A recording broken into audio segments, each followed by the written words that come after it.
I think that's interesting because even as you were talking about that, I got the picture in my head of medical doctors, not because we Hmm. are medical doctors in the sense that we diagnose, but in the sense that they all go through medical school, right?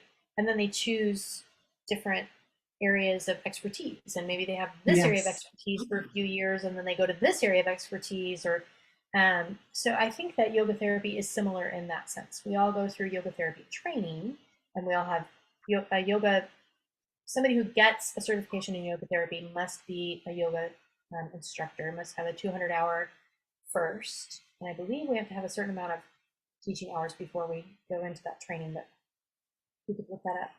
But then we can all branch, right? Depending on what our other certifications are, other education is, or what our other career paths are.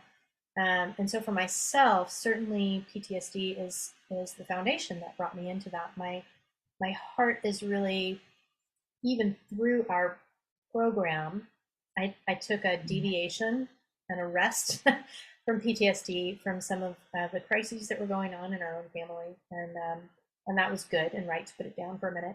And during that time, really began to have a love for working with TBI, with traumatic brain injury. And so as I came to the end of our graduation, and the God really brought PTSD, brought those things together. Well, I was an English major before this. So it really brought those things together for me, and working with PTSD and TBI um, is is really a huge love of mine. So within the military community, what's interesting is my husband is a chaplain, and has worked with the chaplain school for a short period of time. One of his assignments was working with the chaplain school, where we found that the military has begun doing H2F, which is their health initiative. There's a field Mm. manual 7 22 out there, which talks about really a holistic view of soldiers' health, and of service. This is an Army document, so it is specifically soldiers, but for servicemen and women's health.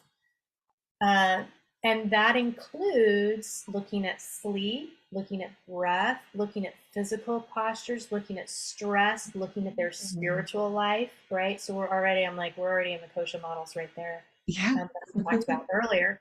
So he and I have actually been able to do some work together and work with some military personnel. And that's just, it's been an honor and always will be an honor to work with the military. So sometimes that's in the realm of PTSD or TBI. Sometimes Mhm. that's in the realm of how can I help you prepare for your school?